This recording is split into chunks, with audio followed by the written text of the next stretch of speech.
नमस्कार दोस्तों, आज हम आपको लेकर चल रहे हैं अल्मोड़ा ज़िले की उन रहस्यमयी प्रागैतिहासिक स्थलों में जहां हजारों साल पुरानी मानव सभ्यता के निशान आज भी मौजूद हैं। दोस्तों, आज हम बात कर रहे हैं पश्चिमी रामगंगा घाटी की। इस घाटी में महत्वपूर्ण पुरास्थल गैवाण घाटी, सनना बसेड़ी, नौलाग्राम, खैंकड़, मल्ला पेनाली, नौला जैनल, मुनिया चौरा, सिमलती, पत्थरकोट, उलैनी, जोयू जैसे स्थानों में बसने वाले प्रागैतिहासिक मानव ने कैसे जीवन जिया, कैसे प्रकृति के साथ तालमेल बैठाया, आज हम उनके पुराने प्रमाण खोजने निकले हैं। तो दोस्तों, मेरा नाम है आरविष्ट और आपका स्वागत है आपके अपने channel the turning point Almora में। तो दोस्तों, शुरू करते हैं अल्मोड़ा की प्राचीन रोमांचक खोज यात्रा में। आज हम सिर्फ पुरातात्विक जगह नहीं देख रहे हैं, हम अपने अतीत को भी महसूस कर रहे हैं, जिनके कदमों के निशानों से हमारी पहचान बनी। तो दोस्तों, आइए अल्मोड़ा की इन प्रागैतिहासिक स्थलों में अपने इतिहास, अपने जड़ों और अपनी विरासत को दिल से महसूस करते हैं। दोस्तों, अल्मोड़ा की पश्चिमी रामगंगा नदी सिर्फ पानी का एक बहाव नहीं है, बल्कि यह उत्तराखंड के इतिहास की जीवन रेखा भी है। जिस नदी के किनारे हम खेती करते हैं, उसी के ठीक नीचे एक 3000 साल पुरानी दुनिया दफन है। एक ऐसी दुनिया जहां हमारे पूर्वज बंदूकों के संदूकों में सोते थे, जहां 1000 ईसा पूर्व में ही लोहे की फैक्ट्रियां चला करती थीं और जहां के लोग महाभारत काल में वीआईपी बर्तन PGW में खाना खाते थे। तो दोस्तों, आज हम जमीन के नीचे उतरकर इस घाटी का पुरातात्विक पोस्टमार्टम करेंगे। तो दोस्तों, आज के इस वीडियो में हम पश्चिमी रामगंगा घाटी के सफ़र को 3 पड़ावों में कवर करेंगे। दोस्तों, हमारा पहला पड़ाव होगा ऐतिहासिक शहर इस राम घाटी बेल्ट में कौन सा है। उसके बाद हम भौगोलिक सफ़र की बात करेंगे कि एक्चुअली पश्चिमी रामगंगा घाटी के कौन कौन सी ऐसी साइटें हैं जहां पर हमें प्रागैतिहासिक या महापाषाणी संस्कृति के प्रमाण मिलते हैं। और दोस्तों, हमारा जो अंतिम पड़ाव होगा, हम महापाषाणी रहस्य, जिसमें हम जानेंगे कि राम घाटी का जो पूरा क्षेत्र है, पश्चिमी राम घाटी का जो क्षेत्र है, किन किन जगहों में खुदाई में कौन कौन से प्रागैतिहासिक रहस्य का हमें पता चला। तो दोस्तों, सबसे पहले हम बात करेंगे ऐतिहासिक शहर की। तो दोस्तों, हम देखेंगे कि कैसे गैवाण घाटी में विराट पट्टन जैसा कि ईंटों वाला शहर बसा। तो दोस्तों, हम बात कर रहे हैं गैवाण घाटी की। दोस्तों, आज हम अल्मोड़ा की उस घाटी में चलेंगे जिसे पुराने ज़माने में कुमाऊं का अन्न का कटोरा कहते थे। तो दोस्तों, इसका नाम है गैवाण घाटी। आज के नक्शे में हम इसे चौखुटिया और गनाई के नाम से जानते हैं। तो दोस्तों, आज जिसे हम चौखुटिया और गनाई कह रहे हैं, वही क्षेत्र पहले गैवाण घाटी के नाम से जाना जाता था। दोस्तों, इस गैवाण घाटी का कनेक्शन महाभारत काल से भी है। स्थानीय लोग मानते हैं कि यह महाभारत काल में राजा विराट की राजधानी थी, जिसे विराट पट्टन कहा जाता था। और दोस्तों, पांडवों ने भी अपना अज्ञातवास यहीं आसपास के क्षेत्र पांडुखोली में बिताया था। तो दोस्तों, अब हम जानेंगे जमीन के नीचे का सच। पुरातत्व के इतिहासकार RC भट्ट ने 1993 में यहाँ मटके वाली कब्रें, जिसे हम अन्न बरियल कहते हैं, यहाँ पर प्राचीन आदिमानव के प्रमाण खोज डाले। तो दोस्तों, सबसे चौंकाने वाली बात यह है कि यहाँ खेतों के नीचे बड़ी बड़ी पकी हुई ईंटें मिली हैं। तो दोस्तों, आपको जैसे पता ही है, पहाड़ में पहले पत्थरों के मकान हुआ करते थे, ईंटों के नहीं बनते थे। भले आज ईंटों के मकान बनते हैं, लेकिन आज से 3000 साल पहले, 2000 साल पहले ईसा पूर्व में की मैं बात कर रहा हूँ, तो उस समय पत्थर के मकान नहीं बनते थे। ईंटों के ही मकान बनते थे। लेकिन दोस्तों ईंटें यहाँ पर मिली हैं, खुदाई के द्वारा बड़ी बड़ी ईंटें यहाँ मिली हैं, और ईंटें मिलने का मतलब है कि यहाँ एक पक्का शहर बसा हुआ था, बिल्कुल मैदानी इलाकों जैसा। तो दोस्तों ये गेवाड़ घाटी, जिसको आजकल हम चौखुटिया और गनिया के नाम से जानते हैं, गेवाड़ घाटी, यह ट्रांजिशन जोन में आता है। अब दोस्तों ट्रांजिशन जोन में कैसे आता है? क्योंकि इंसान ने पहले पत्थरों की गुफाओं को छोड़ा यहाँ, और उसके बाद वो ईंटों के मकानों में रहना शुरू उसने किया। तो इसलिए हम कह रहे हैं कि यह जो जोन है गेवाड़ घाटी का, ये ट्रांजिशन जोन में आता है। तो दोस्तों अभी हाल ही में 2023 में archaeological survey of India ASI ने भी माना कि यहाँ नीचे एक लॉस्ट सिटी, खोया हुआ शहर दबा हो सकता है। और दोस्तों जिस दिन यहाँ खुदाई होगी, उत्तराखंड का इतिहास बदल जाएगा। एक नई सभ्यता की संपूर्ण जानकारी हमारे साथ होगी। तो दोस्तों उस ASI की खुदाई का, उसके उत्खनन का हमें बेसब्री से इंतजार रहेगा। दोस्तों आज हम पश्चिमी रामगंगा को एक पुरातत्वविद की नज़र से देख रहे हैं, इसलिए मैं आपको नदी का सिर्फ वो रास्ता दिखाऊंगा जहाँ जहाँ ये साइटें मौजूद हैं। इस नदी की सहायक नदियाँ कौन सी हैं, इसका उद्गम और कहाँ इसका संगम होता है, विस्तार में मैं जानकारी आपको उत्तराखंड नदी तंत्र वाली सीरीज में एक अलग से स्पेशल वीडियो लेके आऊँगा। लेकिन अभी मेरा फोकस दोस्तों इतिहास पर ही रहेगा।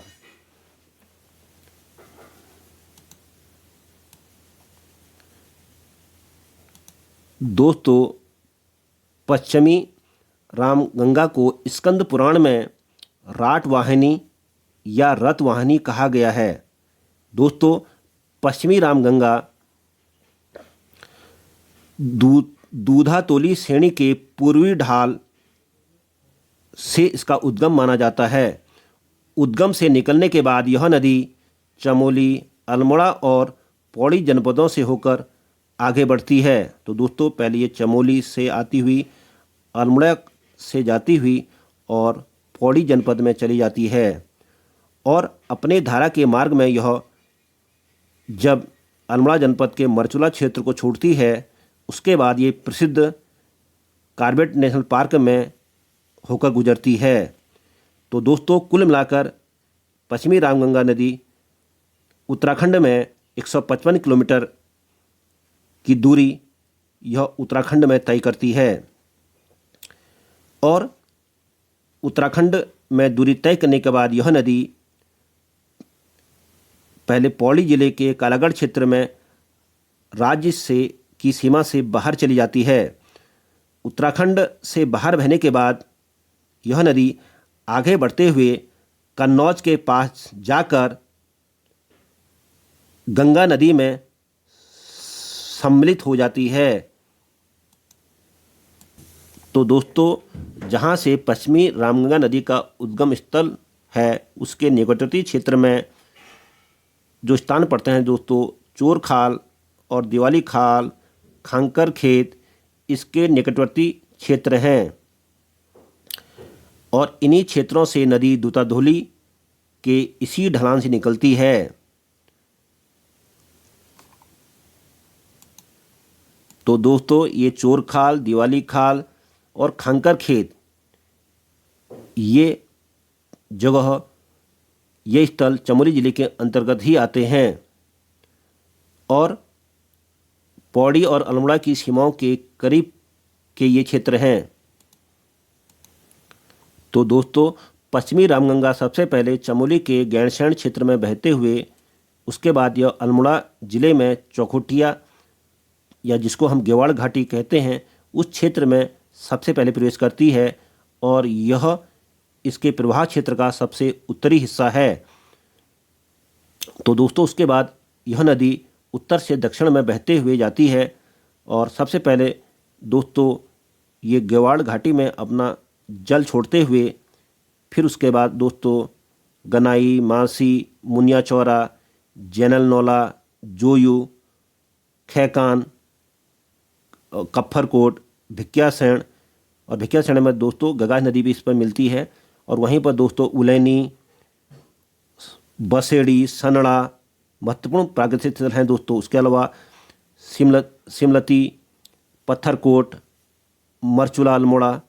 उसके बाद ये दोस्तों कालागढ़ के पास पौड़ी में जिम कॉर्बेट में प्रवेश करते हुए बिजनौर होते हुए कन्नौज के पास उत्तर प्रदेश में गंगा नदी में मिल जाती है। वहाँ इसका संगम गंगा नदी से होता है। तो दोस्तों अभी हम थोड़ा सा मैप में समझ लेते हैं कि जो पश्चिमी रावंगा घाटी जो एक प्रागैतिहासिक साइट है, केवल मोटे मोटे तौर पर प्रागैतिहासिक स्थलों को जानने के लिए समझ लेते हैं। अभी हम इसकी सहायक नदियाँ, नदी तंत्र नहीं पढ़ेंगे क्योंकि वो दोस्तों भूगोल का हिस्सा है, लेकिन साइटों को समझने के लिए हम मोटा मोटा इस नदी के रूट को देख लेते हैं। तो दोस्तों ये नदी चमोली के ऊपर से गैंडसैंण से आती हुई यहाँ पर दोस्तों यहीं पर आपका पड़ेगा दोस्तों सबसे पहले चौखुटिया। तो दोस्तों सबसे पहले ये गेवाड़ घाटी में प्रवेश करती है और इन्हीं जगहों पर दोस्तों प्रागैतिहासिक स्थल या महत्वपूर्ण प्रागैतिहासिक साइट्स दोस्तों हैं।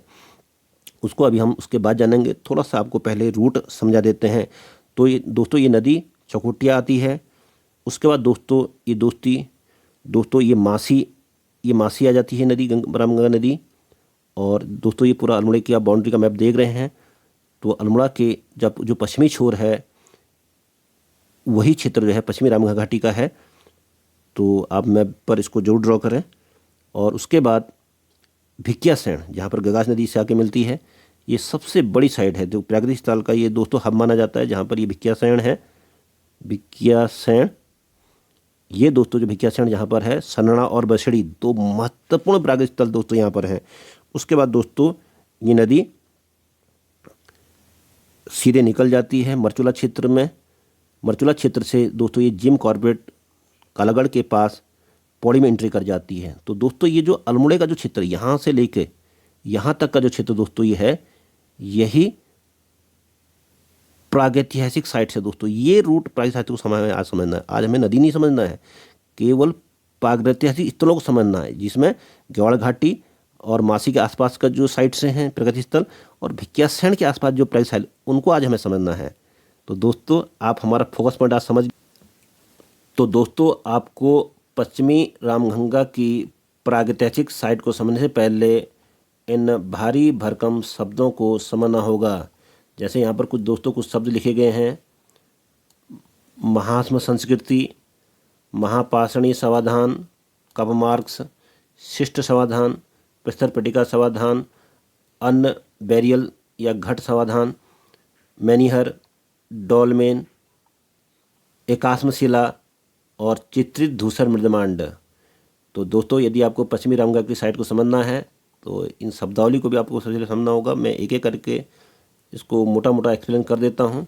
तो दोस्तों सबसे पहले हम बात करेंगे महास्म। सबसे पहले दोस्तों हम बात करेंगे महास्म संस्कृति।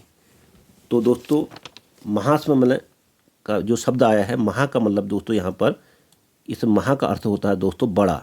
महा का मतलब आप जानते हैं बड़ा। और अस्म का दोस्तों अर्थ होता है पत्थर, यानी कि बड़े पत्थरों की संस्कृति। अब दोस्तों महान संस्कृति को दोस्तों रटना नहीं है। मैंने अभी आपको बताया कि महा का मतलब बड़ा और अस्म का अर्थ पत्थर होता है, यानी बड़े पत्थरों वाली संस्कृति। तो दोस्तों हमारे पूर्वज जब मरते थे तो उनकी कब्रों को साधारण मिट्टी से नहीं दफनाया जाता था, बल्कि विशाल चट्टानों, बिग बोल्डर से सजाते थे। और इसी कल्चर को महापाषाणीय या महान संस्कृति कहते हैं। तो अब दोस्तों हम बात करेंगे महापाषाणीय समाधान के बारे में बात करेंगे।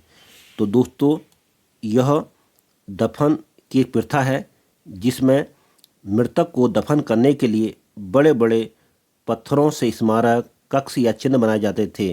जैसे दोस्तों इसमें पत्थरों का कमरा बना लिया और उसमें फिर इंसान को दफन कर दिया, उस पर मिट्टी डाल दी, या बड़े खड़े पत्थर जो भी आगे मैं क्लियर करूँगा, या पत्थर कि मेज जैसा ढांचा बना दिया, या आपने चक्राकार पत्थर घेरा बना दिया, जहाँ आपने शव को दफनाया है वहाँ आपने चक्राकार पत्थर का घेरा बना दिया। तो दोस्तों यह शवाधान क्यों कहलाता है? अब शवाधान की बात हम यहाँ पर कह रहे हैं। तो मृतक का दफन, दाह संस्कार के बाद दोस्तों अस्थियों का दफन, और उसके ऊपर विशाल पत्थरों का स्मारक दोस्तों बनाया जाता था। तो इसीलिए इसको हम कहते हैं दोस्तों महापाषाणीय शवाधान। और दोस्तों इसके कई टाइप होते हैं, आगे हम उसके बारे में बात करेंगे। उसके बाद दोस्तों हमारा आता है, तो अब दोस्तों हम बात करेंगे कप मार्क्स के बारे में दोस्तों बात करेंगे। तो कप मार्क्स को दोस्तों स्थानीय भाषा में ओखली कहते हैं। जैसे गांव में भी दोस्तों अपने धान कूटने के लिए अब ओखली का प्रयोग होता है। तो ऐसे ही ओखली जैसे निशान हमें बड़ी बड़ी चट्टानों में, जो रामगंगा, पश्चिमी रामगंगा का जो प्राकृतिक स्थल है वहाँ की चट्टानों में हमें पहाड़ियों पर मानव द्वारा ऐसे ही गड्ढे बनाए गए हैं, प्याले नुमा कप के आकार के, इसीलिए इसको कप शेप्ड कहते हैं दोस्तों। ये गोलाकार गड्ढे होते हैं, इनका आकार कभी कभी बहुत छोटा मिलता है, 2 से 3 सेंटीमीटर डायमीटर का मिलता है, और भी 20 से 30 सेंटीमीटर तक का इनका डायमीटर दोस्तों इनका व्यास होता है। तो दोस्तों आदि मानव या प्राचीन मानव ने ये कप मार्क्स क्यों बनाए? इसका प्राकृतिक सच क्या है? क्या दोस्तों क्या अनाज कूटने के लिए ये गोल गड्ढे बनाए गए थे? तो सीधा जवाब है दोस्तों कि ये कप मार्क्स सीधी चट्टानों में, वर्टिकल वॉल्स में भी बनाए गए हैं, स्लोप्स में भी बनाए गए हैं। तो इसे तो अब हम बिल्कुल नहीं कह सकते हैं कि ये अनाज कूटने के लिए इस्तेमाल होता होगा। और दोस्तों कुछ छेद तो इतने छोटे हैं, ये जो कप मार्क्स यहाँ पर दिखाई दे रहे हैं दोस्तों, यहाँ पर कुछ तो बिल्कुल ये इतने छोटे हैं कि इनके अंदर अंगूठा डालना भी बड़ा मुश्किल है। अब दोस्तों इसके उपयोग की असली वजह क्या होगी? इस कप मार्क्स की उपयोग की असली वजह क्या हो रही होगी? दोस्तों आप भी अपनी राय कमेंट बॉक्स में लिखिए, मैं आपकी जरूर पढ़ूंगा कि प्राचीन मानव ने, आदि मानव ने, प्राचीन मानव ने, प्रागैतिहासिक मानव ने ये कप मार्क्स क्यों बनाए। तो अभी तक जो दोस्तों संभावना लगाई जा रही है, ऐसा संभावना है 100% तो आज तक ये रहस्य है कि कप मार्क्स बनाए क्यों गए। लेकिन जो इतिहासकारों द्वारा जो अनुमान लगाए गए हैं, पुरातत्वविद द्वारा जो अनुमान लगाए गए हैं, इसमें सबसे बड़ा कारण बताया जाता है धार्मिक अनुष्ठान, रिलीजियस रिचुअल को बताया जाता है। तो हो सकता है दोस्तों कोई जल चढ़ाने के लिए, अनाज चढ़ाने के लिए इसका प्रयोग करते हों। और कुछ पुरातत्वविद कहते हैं, जैसे हमारे एक रिवेट कारनाग का मत है कि ये तारों के समूह का नक्शा बनाते थे, मतलब आसमान में तारे दिखे, नीचे का मार्ग बनाते थे। तो ये तरबीर रिवेट कारनाग ने दिया हुआ है कि इसका संबंध वे तारों के समूह का नक्शा बनाने के लिए करते थे। तो क्या दोस्तों हमारे आदि मानव इतने एडवांस थे कि वो एस्ट्रोनॉमी की समझ भी उनको थी उस समय? तो ये रहस्य है दोस्तों अभी। उसके बाद ऐसा हो सकता है कि कप मार्क्स प्राचीन रास्तों के लिए बनाए गए होंगे, या पानी के स्रोतों के लिए, या बस्तियों की ओर इशारा करने वाले के लिए हो सकते हैं। प्राचीन काल में जो मानव की बस्तियां होंगी शायद उनको बनाने के लिए यूज होंगे। या हो सकता है दोस्तों ये निशान इसलिए भी बनाए होंगे कि यहाँ ये हमारा कबीला है, यहाँ से हमारा इलाका शुरू होता है, अलग अलग कबीले रहते होंगे जंगलों में, तो अपना अपना इलाका फिक्स किया होगा और बीच में कप मार्क्स चट्टानों बना दिया होंगे। ये भी एक तर्क हो सकता है दोस्तों। और पुरातत्वविद इसकी भी अनुमान लगाते हैं कि कोई गणना करने के लिए तो कहीं दिनों, महीनों या कुछ टाइम की गणना करने के लिए तो इस्तेमाल नहीं करते हैं। तो दोस्तों आप क्या सोचते हैं? क्या ये धर्म, विज्ञान, खगोल, ये तीनों का क्या मिश्रण है? आपकी राय क्या है? कमेंट बॉक्स पर टाइप करेंगे, मैं आपके कमेंट को जरूर पढ़ूंगा। अब दोस्तों आपको जो भारी भरकम शब्द दिख रहा है शिष्ट समाधान, या इसको हम प्रस्तर प्रेटिका समाधान भी दोस्तों कहते हैं। तो दोस्तों इसको समझाने पहले 2 बातें क्लियर कर लेते हैं। एक तो दोस्तों कितना शरीर दफनाया गया है, और दूसरी बात आती है किस प्रक्रिया से दफनाया गया है। जैसे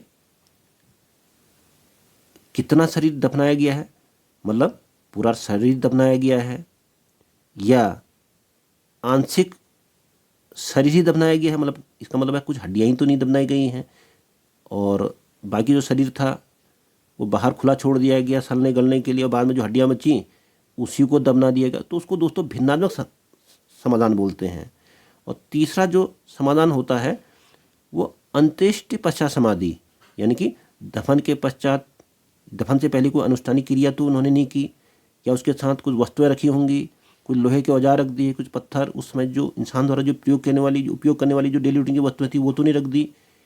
तो इसको हम कहते हैं दफन से पहले अनुष्ठान के साथ जो वस्तुएं रख दी जाती हैं, इसको हम अंत्येष्टि पश्चात समाधि कहते हैं। अब ये तो हो गया, अब दफन के प्रकार हो गया दोस्तों। अब हम बात करेंगे कि हमने पूरा शरीर दफनाना है तो कैसे दफनाना है, किस स्ट्रक्चर में दफनाना है। हमने जैसे कोई शरीर दफना दिया तो बाहर का स्ट्रक्चर हमने जो भी अंदर किया, चाहे हमने दोस्तों यहाँ पर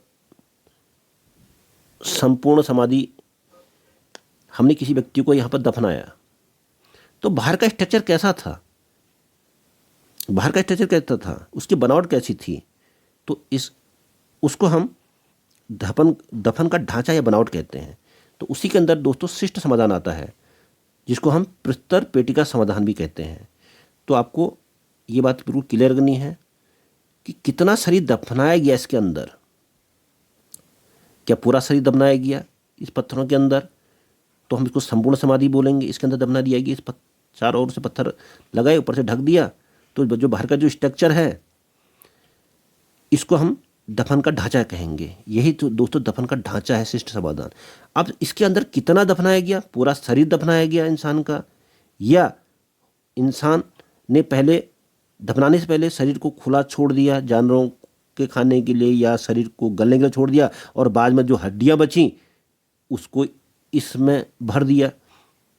या फिर हो सकता है उसने इस स्ट्रक्चर के अंदर दफन करने से पहले कोई अनुनास्टिक रिचुअल चीज़ें की, क्या उसके साथ उसने उस जो इंसान मरा उसके साथ उसके साथ उपयोग करने वाली वस्तुएं, या उस समय जैसे कोई लोहा या औजार या डेली रूटीन उपयोग करी उसके साथ जो दफन करी, तो उसको हम बोलते हैं दोस्तों अंत्येष्टि पश्चात समाधि।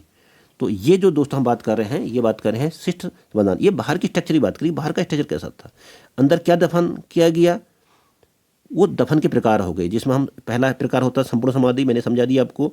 दूसरा भिन्नात्मक समाधि, और तीसरा दोस्तों होता है अंत्येष्टि पश्चात समाधि। तीनों का दोस्तों समझ में आ गया होगा। यदि आपको एक बार समझ नहीं आता तो बार बार वीडियो को पूरा देखें, बार बार आप देख सकते हैं वीडियो को पूरा देखने के बाद, बार बार आप वीडियो देख सकते हैं, 1000 बार वीडियो देखिए। जितनी बार आप दोस्तों वीडियो देखेंगे उतना बार आपको कॉन्सेप्ट क्लियर होता चला जाएगा। अब दोस्तों हम डिटेल में बात कर लेते हैं, शिष्ट समाधान के बारे में बात कर लेते हैं।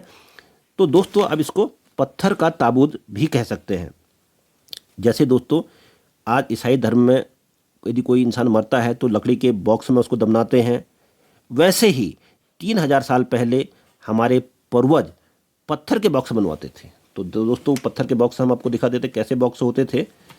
एक बार उसका डायग्राम देखेंगे तो आपको ज़्यादा समझ में आएगा पत्थर के बॉक्स कैसे होते थे। ये दोस्तों ये है दोस्तों शिष्ट समाधान। तो यहाँ पर दोस्तों देख रहे हैं।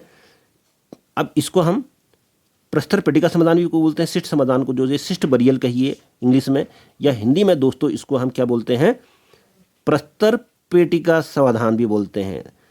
तो दोस्तों प्रस्तर का अर्थ क्या होता है, पत्थर होता है, और पेटिका का अर्थ क्या होता है, पेटी, संदूक या बॉक्स, कुछ भी आप कह लीजिए, यानी कि पत्थरों से बना हुआ बॉक्स है। ये पत्थरों से बना हुआ बॉक्स है दोस्तों, आप देख रहे हैं पत्थरों से बना हुआ बॉक्स है।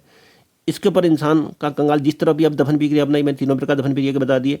इसके अंदर इंसान का आपने चाहे पूर्ण समाधान किया, आंशिक समाधान किया, भिन्नात्मक समाधान, जो भी आप इसके अंदर किया, आपने कोई धार्मिक प्रक्रिया के यहाँ पर करी, उसके बाद दफनाया, फिर ऊपर से एक बड़ा ढक्कन आपने इसके ऊपर रख दिया।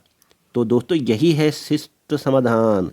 तो दोस्तों जो आपको भारी भरकम शब्द लग रहा था, अब समझने में आपको बहुत आसान हो गया होगा, ऐसी मैं उम्मीद करता हूँ।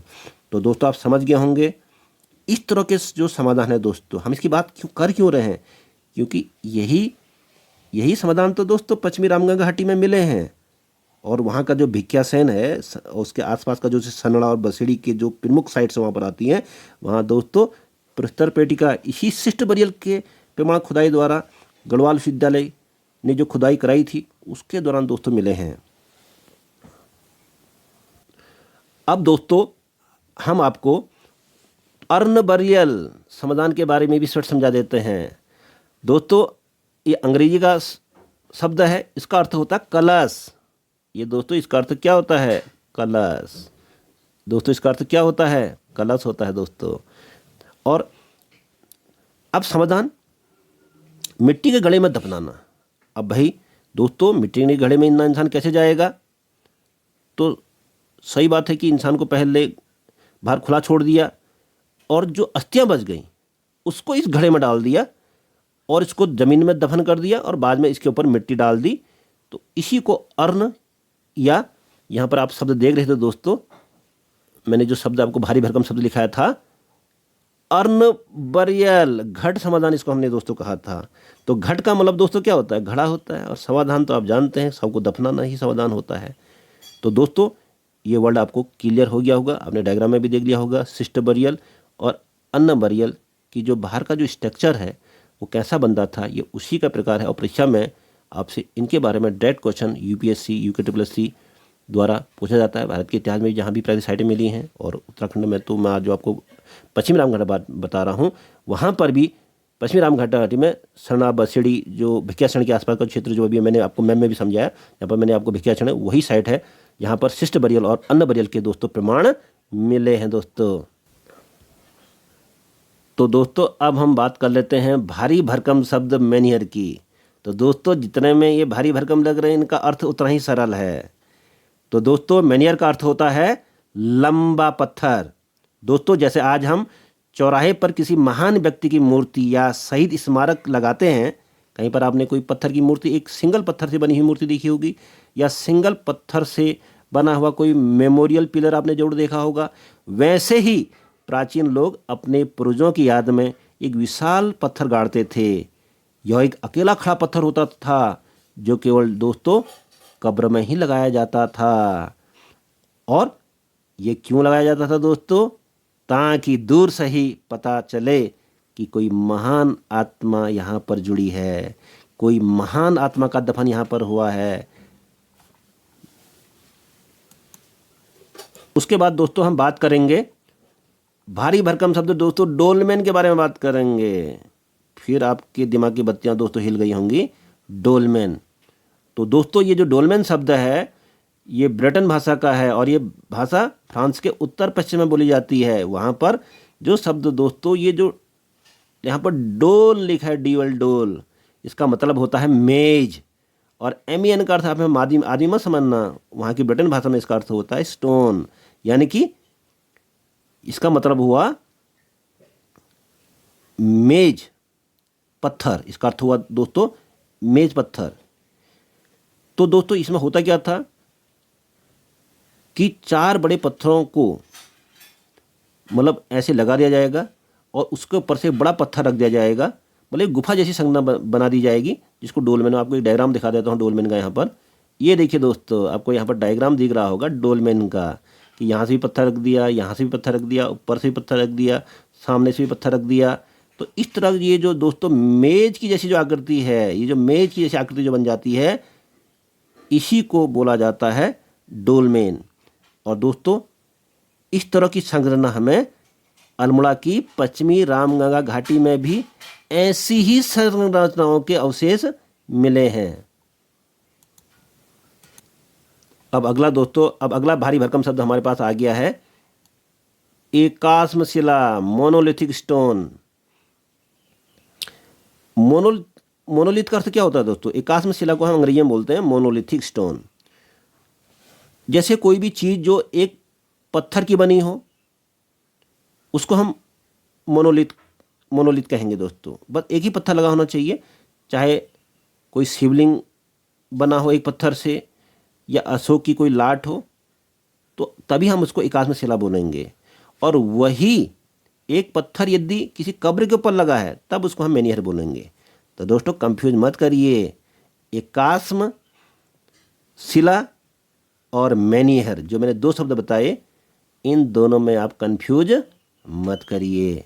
यदि किसी कब्र के ऊपर एक सिंगल पत्थर लगा है तो उसको मेनियर बोलेंगे, और यदि उसी पत्थर, एक सिंगल पत्थर यदि कहीं पर लगा है, जैसे कोई मूर्ति बनी है या कोई अशोक की जैसे आप लाट समझिए सिंगल पत्थर का बना हुआ है, किसी भगवान की देवता की मूर्ति सिंगल पत्थर की बनी है, तो आप उसको एकाश्म शिला के अंदर डालेंगे।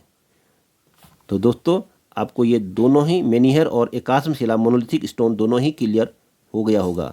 तो दोस्तों यदि आप पश्चिमी रामगंगा घाटी अल्मोड़ा की पश्चिमी घाटी को समझना चाह रहे हैं डिटेल में विस्तार से, तो आपको इन शब्दों से परिचित होना ही पड़ेगा, नहीं तो आप उन साइटों को ना समझ पाएंगे ना उनका अध्ययन कर पाएंगे, और आप महंगी महंगी किताबें लेके भी आएंगे तो इसका अर्थ आप नहीं समझ पाएंगे कि वो क्या है, उसका मीनिंग क्या है। तो उस किताब को पढ़ने से पहले आप बेसिक शब्दावली को अपना स्ट्रॉन्ग कर लीजिए, तभी आप क्वेश्चन में आए हुए जो क्वेश्चन है उसको सही कर पाएंगे। अब हम बात करें दोस्तों, अगला भारी भरकम शब्द हमें मिला चित्रित धूसर मृदमांड, PGW। पी का मीनिंग यहाँ पर पेंटेड है दोस्तों, जी का पेंटेड का मतलब जैसे कोई मिट्टी का बर्तन बनाया और उसमें काला रंग रंग दिया, पेंट कर दिया तो पेंटेड हो गया। जी का मतलब ग्रे धूसर कलर होता है, पकाने के बाद मतलब उसका रंग ग्रे कर दो, लाल नहीं तो ग्रे कर दो तो ग्रे हो गया। और वेयर का अर्थ होता है मृदमांड यानी कि मिट्टी का बर्तन। तो पूरा अर्थ समझ में आ गया दोस्तों, चित्रित धूसर मृदमांड। तो दोस्तों में हम आसान भाषा में आपको समझाएं, यह उस जमाने का स्पेशल डिनर था। और दोस्तों बहुत महत्वपूर्ण बात आपको बता दूं, इस तरह के जो बहुत ही मॉडर्न जो हमें PGW मिलता है वो महाभारत के शहरों जैसे हस्तिनापुर, कुरुक्षेत्र, इंद्रप्रस्थ, वहाँ से हमें भारी मात्रा में PGW मिले हैं, और उसके साथ लौह धातु के प्रमाण मिले हैं। और इसी तरह की PGW मतलब पेंटर ग्रेवेयर यानी कि PGW के प्रमाण हमें पश्चिमी रामगंगा घाटी से भी मिले हैं। इस तरह के प्रमाण हमें दोस्तों कहाँ मिले हैं? पश्चिमी रामगंगा घाटी से भी मिले हैं। लेकिन अंतर बस सर पर दोस्तों इतना है कि जो मैदानों में जो PNG जो मिला है, PGW के जो बर्तन मिले हैं, जो मृदमांड मिले हैं, मिट्टी के जो बर्तन मिले हैं, उनकी बनावट मैदानी तुलना में थोड़ी सी खुरदरी है, और उन पर काले रंग से उनमें चित्रकारी की गई है। लेकिन जो महाभारत की जो साइट हैं, हस्तिनापुर वाली जो साइट मैंने अभी चर्चा की, कुरुक्षेत्र, इंद्रप्रस्थ, हस्तिनापुर, वहाँ का जो PGW है बहुत ही स्टैंडर्ड क्वालिटी का है दोस्तों। वह बहुत पतला और उसमें वो मिट्टी बहुत बारीक मिट्टी से बने हैं दोस्तों। जबकि यहाँ पर पश्चिमी रामगंगा घाटी की साइड में जो हमें PGW मिले वो थोड़ी मिट्टी उतनी बारीक उनकी नहीं है, वो थोड़े से दिखने में खुरदरे हैं दोस्तों। और जो हमें मैदानी क्षेत्रों में यानी कि जो महाभारत की जो साइट हैं दोस्तों, उनके जो बर्तन हमें मिले हैं, जो PGW हमें मिले हैं, उसमें ज्योमेट्रिकल डिजाइन, स्वास्तिक के चिन्ह दोस्तों बने हैं। जबकि हमारे वाले जो PGW उसमें सामान्य लाइनें हैं दोस्तों। तो आपको समझ में आ गया होगा दोस्तों कि PGW क्या है। तो PGW के प्रमाण भी हमें पश्चिमी रामगंगा घाटी में मिले हैं। तो इसका प्रमाण है दोस्तों, कहीं न कहीं ये मैदानी क्षेत्रों से ये PGW आया और पहाड़ में अपने ही स्वरूप के यहाँ के कारीगरों ने इसको ढाल दिया होगा। तो दोस्तों मुझे पूरा उम्मीद है कि इतने भारी भरकम शब्द आपको जरूर समझ में आए होंगे। जब आप ये शब्दों को समझेंगे तभी आप अल्मोड़ा की पश्चिमी राम घाटी की प्राकृतिक साइटों को आप समझ पाएंगे दोस्तों। और दोस्तों यह है आपका उत्तराखंड, पूरा उत्तराखंड का मैप, और यह है दोस्तों आपका प्यारा अल्मोड़ा। और इसी अल्मोड़े को मैं जूम करके आपको ले जा रहा हूँ पश्चिमी रामगंगा घाटी। और पश्चिमी राम घाटी को फिर मैं जूम करके आपको यहाँ पर उत्तराखंड के मैप में आपको ले जा रहा हूँ कि कैसे दूधाधुली पर्वत श्रृंखला से ये जब कुमाऊं में प्रवेश करती, सबसे पहले ये नदी चौखुटिया गेवाड़ क्षेत्र में आती है, मासी होते हुए भिकियासैंण हो जाती है, और अल्मोड़ा के मरचुला क्षेत्र से ये नदी नेहर कार्पेट के घने जंगलों यानी कि पौड़ी में प्रवेश कर जाती है। लेकिन जो दोस्तों महत्वपूर्ण साइट है हमारी प्राकृतिक स्थल की, वो यही बेल्ट है दोस्तों। ये आप समझ गए यहाँ कौन कौन से प्राकृतिक स्थल हैं, तो आपके नंबर दोस्तों पक्का हो जाएंगे। चाहे आप UKSSC का एग्जाम दो, चाहे आप UKPSC का एग्जाम दो, आपका नंबर पक्का हो जाएगा दोस्तों। अब दोस्तों एक बार अब हम इसको जूम करके, जो मैंने अभी आपको पश्चिमी रामगंगा घाटी बताई, इसको थोड़ा जूम करके दोस्तों समझ लेते हैं। तो दोस्तों जब यहाँ पर उत्खनन कार्य किया गया पश्चिमी रामगंगा घाटी में, तो इसकी जो साइट हमें मिली, इसकी साइट की शुरुआत दोस्तों होती है हम केवल अभी प्रागैतिहासिक साइल जहाँ पर हमें ये साइटें मिली हैं, प्रागैतिक स्थल जो अभी हमने शब्द उन्हें सारे आपको बताए, जहाँ पर शिष्ट बरियल, आपको अन्न बरियल और सावधान के प्रकार बर्तन जो भी निर्माण में मिले हैं। तो दोस्तों इसकी शुरुआत होती है अल्मोड़ा जिले के ही गेवाण क्षेत्र, जिसको चौखुटिया और गनाई का जो क्षेत्र है, जो गेवाण घाटी के दोस्तों कहलाता है। इसकी शुरुआत जब पश्चिमी गंगा नदी सबसे पहले गढ़वाल से, चमोली से यहीं कुमाऊं के चौखुटिया में पहुंचती है दोस्तों। और उसके बाद जो बीच की साइड आती है दोस्तों, इसी पश्चिमी रामगंगा में मासी, अभी मैंने आपको दोस्तों मासी आपको मैप में दिखाया था, और मासी के अगल बगल ही जैनल नौला क्षेत्र है दोस्तों। ये मध्यवर्ती साइट्स है दोस्तों, प्रागैतिहासिक जो साइट है उसकी महत्वपूर्ण साइट, जहाँ पर हमें प्रागैतिहासिक अवशेष मिले हैं। उसके बाद जो अंतिम साइट दोस्तों आती है भिकियासैंण के जो आसपास का जो पूरा क्षेत्र है दोस्तों, ये मेगालिथिक कल्चर यानी कि महान संस्कृति का दोस्तों गढ़ माना जाता है। भिकियासैंण के आसपास चाहे सनड़ा बसेड़ी हो, ये महत्वपूर्ण साइट है दोस्तों भिकियासैंण। इन सभी साइटों में से जो महत्वपूर्ण साइट है आपको याद रखनी है दोस्तों, भिकियासैंण वाली साइट आपको याद रखनी है। अब दोस्तों हम आगे बात करते हैं। अब ये जो पश्चिमी रामगंगा घट्टा जो चौखुटिया से भिकियासैंण तक की जो ये साइट है, इसको पश्चिमी रामगंगा घाटी संविधान परिसर भी कहा जाता है दोस्तों। और दोस्तों मैंने आपको जैसे आपको पहले ही बता दिया है, यहाँ पर ये लिखा गया है कि संविधान के प्रकार। यहाँ खुदाई से 2 तरह के संविधान मिले हैं, जिसकी चर्चा दोस्तों मैं पहले ही कर चुका हूँ। एक मैंने आपको शिष्ट संविधान की बात करी, जिसमें यहाँ पर डोलमेनोइड शिष्ट की बात कही गई दोस्तों। तो ज़मीन के अंदर जो स्लेट है कि बड़े पत्थरों को जोड़ के जो ये बनाया गया दोस्तों, बॉक्स नुमा जो आकृति आपको दिख रही है, जिसमें ये इस प्राचीन मानव को जो दफन किया है, तो चारों ओर से जो पत्थर इसमें लगा दिया गए हैं दोस्तों, और ऊपर से भी एक कैप पत्थर इसमें रख दिया जाता है फाइनली। तो यही कहलाता है दोस्तों डोलमेनोइड शिस्ट दोस्तों, इसको कहा जाता है। उसके बाद दोस्तों आता है अन्न बरियल, जो मैं पहले ही कर चुका हूँ, वैसे यहाँ पर रिवीजन हो रहा है दोस्तों। अब देखो यू वर्ल्ड मैंने पहले आपको डिफाइन कर दी, तो यहाँ पर आपको समझने में बहुत आसान रही कि हमें सनड़ा और बसेड़ी जो भिकियासैंण की जो साइट है उसमें डोलोमाइट शिस्ट और अन्न बरियल के प्रमाण मिले हैं दोस्तों। अन्न का मतलब पहले दोस्तों मैंने बता दिया कलश, ये कलश संविधान है दोस्तों। शव को जलाने के बाद जो बची हुई हड्डियां और जो राख बच जाती है, इस घड़े में भरकर उसको दफना दिया जाता था दोस्तों। इसी को अन्न बरियल दोस्तों संविधान कहते हैं, अन्न बरियल, ध्यान रखिए दोस्तों। और इसका जो महत्वपूर्ण हब है शिष्ट बरियल और हर्ण बरियल का, वो सनड़ा और बसेड़ी, ये भिकियासैंण के आसपास की महत्वपूर्ण साइट है दोस्तों। और यहाँ की जो खुदाई दोस्तों कराई थी गढ़वाल विश्वविद्यालय के जो हेमनंती नंदन बहुगुणा जो विश्वविद्यालय है, वहाँ के प्रोफेसर KP नौटियाल, आसिफ भट्ट और BC खंडूरी साहब जी ने इसकी यहाँ पर खुदाई करी। और ये खुदाई दोस्तों कब हुई थी? 1995 में कराई थी। और वहाँ के इतिहास और पुरातत्व विभाग द्वारा के संयुक्त प्रयास से दोस्तों ये गढ़वाल विश्वविद्यालय द्वारा ये खुदाई यहाँ पर 1995 में कराई गई थी। तब जाके दोस्तों ये जो साइट है ये प्रकाश में आई। उसके बाद दोस्तों अब हम बात करेंगे पश्चिमी रामगंगा घाटी के आसपास जितने भी पुरातत्विक साइटें हैं और खुदाई के द्वारा जो हमें बातें पता चली हैं, जो परीक्षा के लिए बहुत महत्वपूर्ण है, चाहे आप UKPSC की तैयारी कर रहे हो, UKSSC की तैयारी कर रहे हो, उसके लिए बहुत महत्वपूर्ण है। और बहुत कम जगह आपको इनका डिटेल मिलेगा। शायद यूट्यूब में ऐसी कोई वीडियो नहीं है जहाँ पर आपको इन बातों की इतना डिटेल आपको किसी ने बताया या समझाया होगा दोस्तों।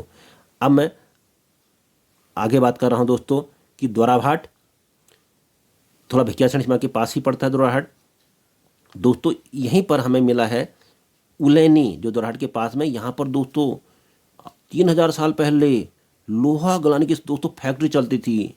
तो दोस्तों कितने विद्वान थे हमारे आदि मानव, हमारे पूर्वज, कि उस समय इन्होंने लोहा गलाने की फैक्ट्री यहाँ पर बड़ी मात्रा में दोस्तों विकसित की थी। ये लोहे को रॉयस को ढूंढते थे और उसको लोहा गलाने के बाद उसके हथियार बनाते थे दोस्तों। तो दोस्तों से अंदाजा लगा सकते हो कि हमारी विरासत कितनी महान थी दोस्तों, हमारे पूर्वज कितने विद्वान थे दोस्तों, और टेक्नोलॉजी कितने एडवांस थे दोस्तों। आप समझ सकते हैं उस समय में, आप कल्पना करिए दोस्तों। उसके बाद जो दोस्तों जो जैनल नौला है, जो बीच की साइट है, यहाँ पर हमें कम मार्क्स मिले हैं पंक्ति में, एक ही पंक्ति में बहुत सारे कम मार्क्स आपको मिले हैं। कम मार्क्स क्या होते हैं दोस्तों समझिए, यदि मैं कम मार्क्स वहाँ पर नहीं समझाता तो आप यहाँ कम मार्क्स नहीं समझ पाते दोस्तों, क्योंकि पुरातत्व शब्दावली में इसीलिए मैंने आपको पहले समझाई, ताकि जब भी मैं इन शब्दों का यूज़ करूँ आप उसको आराम से पकड़ लें और आपका कॉन्सेप्ट बिल्कुल क्लियर हो जाए। तो ये महत्वपूर्ण साइट है दोस्तों, पश्चिमी रामगंगा के भिकियासैंण के आसपास की जो साइटें हैं, जिसमें जैनल नौला, मुनिया चौरा, ये भी भिकियासैंण के आसपास सुरेगवाल के पास पड़ते हैं दोस्तों, यहाँ भी कम मार्क्स के प्रमाण मिले हैं। और यहाँ पर दोस्तों बड़ी महत्वपूर्ण बात है, यहाँ पर बड़े आकार के कम मार्क्स दोस्तों मिले हैं। और दोस्तों आप कमेंट करना मत भूलिएगा कि आदि मानव कम मार्क का इस्तेमाल क्यों करता था। मैं ज़रूर आपके कमेंट को पढ़ूंगा और देखूंगा आप इतिहास को किस नज़र से देखते हो। कहीं आप रट्टा मार विद्यार्थी तो नहीं हो, ये बात क्लियर हो जाएगी आपके कमेंट से दोस्तों। उसके बाद लड्यूरा, ये थोड़ा सा दोस्तों बागेश्वर सीमा में चली जाती है, लेकिन अल्मोड़ा क्षेत्र में ही थी जहाँ पर अल्मोड़ा बागेश्वर सीमा मिलती। लेकिन दोस्तों यहाँ पर ताम्र मानवाकृतियाँ मिली हैं, तो ताम्र मानवाकृतियाँ यदि प्राइवेट साइट की बात होगी उसके पास ही में है, तो ये लड्यूरा वाले क्षेत्र में है। थोड़ी सी ये बेल्ट थोड़ी सी बागेश्वर सीमा में थोड़ी दूर चली जाती है, लेकिन यहाँ पर जो महत्वपूर्ण परीक्षा के लिए पॉइंट है, यहाँ पर ताम्र मानवाकृति दोस्तों मिली है। और गेवाड़ घाटी की तो दोस्तों हम बात कर चुके हैं। और यहाँ पर जो गेवाड़ घाटी का जो उत्खनन कार्य जो सबसे पहले कराया था, ये आर.सी. भट्ट ने 1993 में कराया था दोस्तों। गेवाड़ घाटी का जो उत्खनन कार्य जो कराया था, और मैंने अभी आपको बताया कि ASI इंडियन आर्कियो सर्वे अब यहाँ पर दोबारा खुदाई करने की योजना बना रही है। इसको लॉस्ट सिटी के नाम से जाना जाता है। अभी यहाँ बहुत सारे रहस्य दबे हुए हैं दोस्तों। और जब गेवाड़ घाटी का पूरा उत्खनन कार्य हो जाएगा, एक नई सभ्यता प्रकाश में आएगी, एक नए रहस्य प्रकाश में आएंगे, और उत्तराखंड का जो इतिहास है और समृद्ध दोस्तों हो जाएगा। और यहाँ पर जो गेवाड़ घाटी में अभी तक जो हल्की फुल्की खुदाई हुई है दोस्तों, उसमें सावधान कलश, प्राचीन विंध्यमांड, कमवार्क्स, और दोस्तों बहुत महत्वपूर्ण बात है कि सरकार यहाँ पर खुदाई क्यों करा रही है। सबसे महत्वपूर्ण बात है कि यहाँ पर ईंटें जो नगरों की सभ्यता है दोस्तों उस जमाने की, और इसी ने ASI को चौंका दिया है कि यहाँ पर नगरी सभ्यता दबी हो सकती है। इस गेवाड़ घाटी में नगरी सभ्यता दबी हो सकती है दोस्तों। और दोस्तों गेवाड़ घाटी की प्रागैतिहासिक पहचान कब्रगाहों और बड़े बर्तनों वाली संस्कृति, यहाँ पर हमें बड़े आकार के मिट्टी के मृदमांड यहाँ पर दोस्तों मिलते हैं। और गेवाड़ घाटी की जो ऐतिहासिक पहचान दोस्तों मैं पहले भी चर्चा कर चुका हूँ, विराटपट्टन, ईंटों वाला शहर इसको दोस्तों कहा जाता है। और यहीं पर नज़र है दोस्तों ASI की, जो यहाँ पर अभी खुदाई की प्लानिंग इन्होंने 2023 में की है। तो हमें भी इंतजार रहेगा दोस्तों कब ये खुदाई होती है। उसके बाद दोस्तों एक बार कॉन्सेप्ट फ्लो भी हम देख लेते हैं। अब हम अंतिम पड़ाव पर पहुंच रहे हैं दोस्तों, पश्चिमी रामगंगा घाटी की। हम ये पश्चिम रामगंगा जैसे ही आपकी चौकुटिया गेवाड़ क्षेत्र में आती है, तो उत्तर से दक्षिण में थोड़ा सा इसकी प्रागैतिहासिक साइटों को देख लेते हैं, एक बार रिवाइज कर लेते हैं दोस्तों जल्दी। तो यहाँ पर दोस्तों सबसे मैंने आपको उद्गम बताया, तो पश्चिमी रामगंगा का जो उद्गम होता है दूताधौली पर्वत पर होता है। और यहाँ पर ये जो जगह है दूताधौली पर्वत का जो विस्तार है, पौड़ी, चमोली और अल्मोड़ा सीमा है, और उसे उत्तराखंड का पामीर भी कहते हैं दोस्तों। उसके बाद ये नदी दक्षिण की ओर बहती हुई जाती रहती है, और यहाँ पर दोस्तों फिर आ जाता है गेवाड़ घाटी, चौखुटिया गनिया वाला क्षेत्र दोस्तों यहाँ पर आ जाता है। फिर उसके नीचे आपका नैथान देवी का गढ़ यहाँ पर किला आता है, और लड्यूरा थोड़ा बागेश्वर की तरफ दोस्तों ये चला जाता है थोड़ा सा। तो लेकिन यहाँ पर याद रखना है कि ताम्र मानवाकृति यहाँ पर मिली है दोस्तों, बस एक कॉन्सेप्ट में दोस्तों समझने के लिए, याद रखने के लिए। और यहाँ पर दोस्तों ये चौखुटिया गेवाड़ घाटी का जो चौखुटिया वाला इलाका, पूरा गेवाड़ घाटी का बड़ा इलाका है दोस्तों, ये पूरा इलाका गेवाड़ घाटी का है। तो चौखुटिया भी इसी के अंदर आ गया। विराटपट्टन ईंटों के लिए जो जहाँ जाना था याद रहेगा। और गेवाड़ घाटी में जो तो अभी मैं ये पूरा इलाका मैंने गेवाड़ घाटी है, तो यहाँ पर प्राचीन बस्तियाँ और टीले दोस्तों मिले हैं। और गनाई में जो है बाजार और प्राचीन चट्टी मिली है दोस्तों। उसके बाद उसके नीचे हम दक्षिण की ओर चलें तो मध्य घाटी आती है दोस्तों, मतलब उसकी मध्य घाटी आती है पश्चिमी रामगंगा घाटी की। और मध्य घाटी में जो कम मार्क की संख्या में ज़्यादा मिली, चाहे हम मुनिया चौरा की हम देखें, ये बिल्कुल भिकियासण के आसपास का इलाका है दोस्तों। जनल नौला का एरिया की बात करें, जोयू, ये सब भिकियासण के आसपास का इलाका है दोस्तों। खैकान, यहाँ पर भारी मात्रा में दोस्तों कम मार्क्स मिले हैं दोस्तों। उसके बाद दोस्तों हम बात कर रहे हैं कप्फरकोट में जो हमें किले मिले हैं, धार्मिक अनुष्ठान या खगोलीय गणना के लिए बड़े पत्थर, इतने भारी पत्थर मिले हैं कि दोस्तों उनको उठाना बड़ा मुश्किल है। तो इससे निष्कर्ष क्या निकलता है दोस्तों, यह निर्माण शैली महापाषाण संस्कृति से मिलती जुलती हो सकती है। अब दोस्तों उसके बाद ये जो कप्फरकोट के ठीक नीचे कप्फरकोट आपका आ गया, देखो यहाँ पर दोस्तों बहुत बड़ी साइड ये आ गई भिकियासैनी की, कप्फरकोट, और ये आगे भिकियासैन महत्वपूर्ण। और यहाँ पर जो मैं अभी बात कर रहा था गगाह नदी यहाँ पर दोस्तों आके मिलती है। और यहाँ पर दोस्तों ये PGW जो हमें मिला है, जिसकी हम बात कर रहे थे, पेंटेड ग्रे वेयर कल्चर जो हम कह रहे थे, वो भिकियासैन पर ही मिला दोस्तों। तो ये आपका PGW है दोस्तों। और उसके बाद यहाँ की जो महत्वपूर्ण साइट है, ये मैंने आपको पहले बता दिया कि बसेड़ी, देखो आपको याद रखना बसेड़ी, और उलैनी में लोहा की फैक्ट्री थी, याद रखना उलैनी में लोहा की फैक्ट्री, लोहे का कार्य होता, गलाने काम होता था दोस्तों। यहाँ पर हथियार बनाए जाते थे हमारे आदि मानव द्वारा। धीरे धीरे जैसे जैसे समय आगे बढ़ा होगा, इंसान विकसित हुआ और लोहे का उसको ज्ञान हुआ, और तब से वो यहाँ पर लोहे बनाने का काम शुरू करा और हथियार बनाना उसने शुरू कर लिया था दोस्तों। तो इसका संबंध महाभारत काल से भी दोस्तों जोड़ सकते हैं। उसके बाद बसड़ी, बसड़ी मैंने आपको पहले बता दिया कि ये हब है बसड़ी, और यहाँ पर एक जगह दोस्तों आपको और मिलेगी, सनड़ा।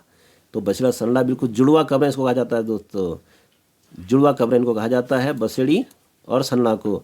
और दोस्तों जो इधर की तरफ जो साइड हो जाती है मटेना, पपरसली, चितई, ये सर ये जो मटेना वगैरह ये इलाका जो है ये अल्मोड़ा शहर के पास में है दोस्तों। ये इलाका पश्चिमी रामघाटी से थोड़ा हटके है, मतलब प्रॉपर अल्मोड़ा जो मार्केट है उसके पास में। और ये ज़्यादातर इलाका जो है ये सिवाल घाटी के जलखंड क्षेत्र में ये सोच आती है। यहाँ पर भारी मात्रा में दोस्तों कम मार्ग मिले हैं, भारी मात्रा में दोस्तों कम मिला। और अंतिम छोर दोस्तों आता है, अब यहाँ पर आता है दोस्तों सिमल्टी, पत्थरकोट, ये शब्द आते हैं जहाँ पर हमें मृदमांड या कम मार्ग के प्रमाण मिले हैं। उसके बाद ये दोस्तों अंतिम क्षेत्र अल्मोड़ा का आ जाता है, मरचूला वाला क्षेत्र आ जाता है, जहाँ से पश्चिमी गंगा नदी जिम कार्बेट वाटर यानी पौड़ी में पेश कर जाती है, और यहीं से हमारी जो प्राकृतिक साइट दोस्तों खत्म हो जाती है।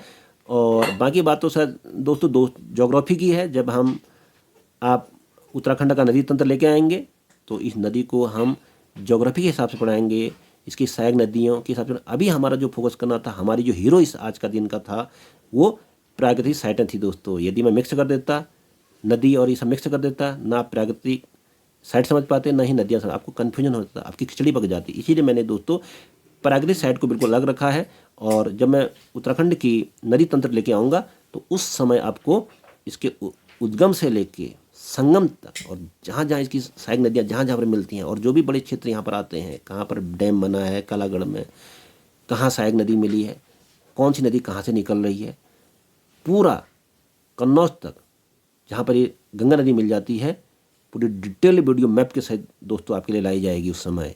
और लास्ट में मैंने बताई कालागढ़ के बाद उत्तर प्रदेश के बिंदौर होते हुए कन्नौज के पास गंगा में संगम कर जाती है दोस्तों। ये तो बात हमें जो है भूगोल का विषय है, लेकिन हमें अभी हमारा जो उद्देश्य था आपको प्राकृतिक साइट बताने का ही दोस्तों आज था। तो दोस्तों आगे बढ़ने से पहले एक महत्वपूर्ण जानकारी। तो दोस्तों यदि आप हमारे ऑफलाइन और ऑनलाइन क्लास को ज्वाइन करना चाहते हैं और अपने लिए कस्टमाइज क्लास चाहते हैं, तो दोस्तों आप हमें इस नंबर पर संपर्क करें 9719668523। और दोस्तों डिस्क्रिप्शन बॉक्स में भी मैं आपको ऑनलाइन फॉर्म दे दूंगा, आप उसको फिल कर दीजिएगा, हमारी टीम उसके बाद आपसे जरूर संपर्क करेगी दोस्तों। तो दोस्तों आगे बढ़ने से पहले, वीडियो को समाप्त करने से पहले एक शब्द आपको और बता देता हूं दोस्तों, कैरन के बारे में दोस्तों यहाँ पर बता देता हूं, कैरन। तो दोस्तों अब हम वीडियो के अंतिम पड़ाव की ओर आ चुके हैं दोस्तों। तो दोस्तों कैरन महापाषाणी लोग अपने मृतकों का बहुत सम्मान करते थे। शव को जमीन में दफनाने के बाद वे उस जगह पर पत्थरों का बड़ा ढेर लगा देते थे। पुरातत्व में इसे कैरन कहते हैं। और दोस्तों पश्चिमी रामगंगा घाटी में हमें ऐसे कई पत्थरों के ढेर मिले हैं जो बताते हैं कि उसके नीचे प्राचीन कब्रें दबी हो सकती हैं दोस्तों। और दोस्तों अब आप जोड़ याद करिएगा, जब भी आप रिवाइज करें तो खैंकड़ के कम मार्क्स जो बिल्कुल मासी भिकियासैनी के बीच का क्षेत्र है दोस्तों, सिमल्टी इसके काफ़ी करीब है दोस्तों, इसको आप जरूर पढ़िएगा। ये सब आसपास के जनरल नोला ये सब गांव है दोस्तों, और यहीं पर ये साइटें मिली हैं। मल्ला पेनुली, इसको भी आप जरूर याद रखिएगा इस शब्द को, मल्ला पेनुली शब्द को। ये सिमल्टी और खैंकड़ के आसपास का ही क्षेत्र है दोस्तों, यहाँ पर कम मार्क मिले हैं। और दोस्तों अब आपसे अंतिम बात जो हमें आपको कहनी है,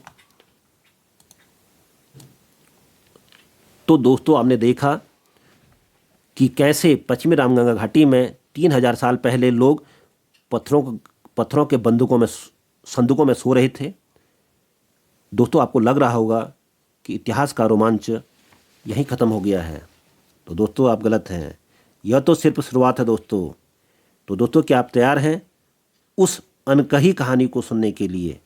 अगर आज इस वीडियो में ने आपके दिमाग के तार हिला दिए हैं तो लाइक का बटन दबाकर अपनी हाजिरी जरूर लगाना दोस्तों।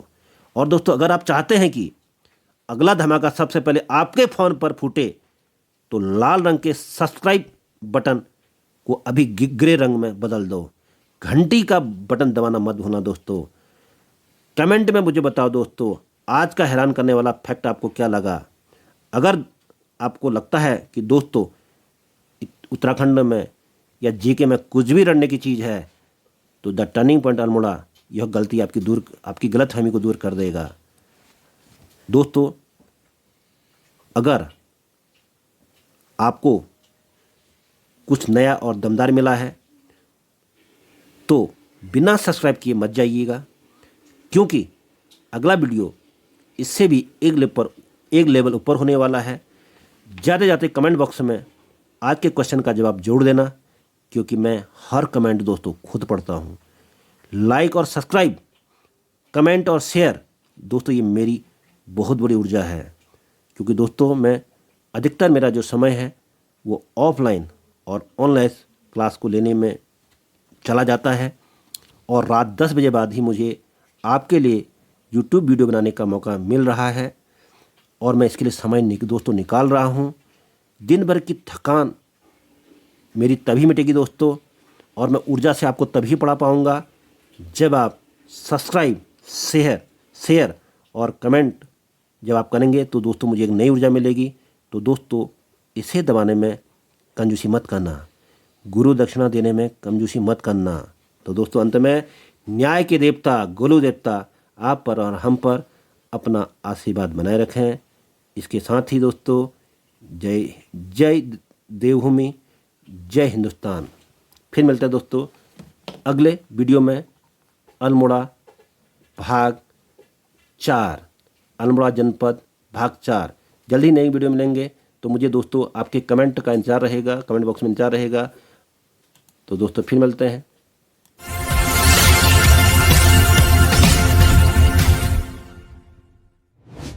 ये वीडियो देखने के लिए आपका बहुत बहुत धन्यवाद। ऐसी ही और जानकारी के लिए हमारे चैनल को सब्सक्राइब करें।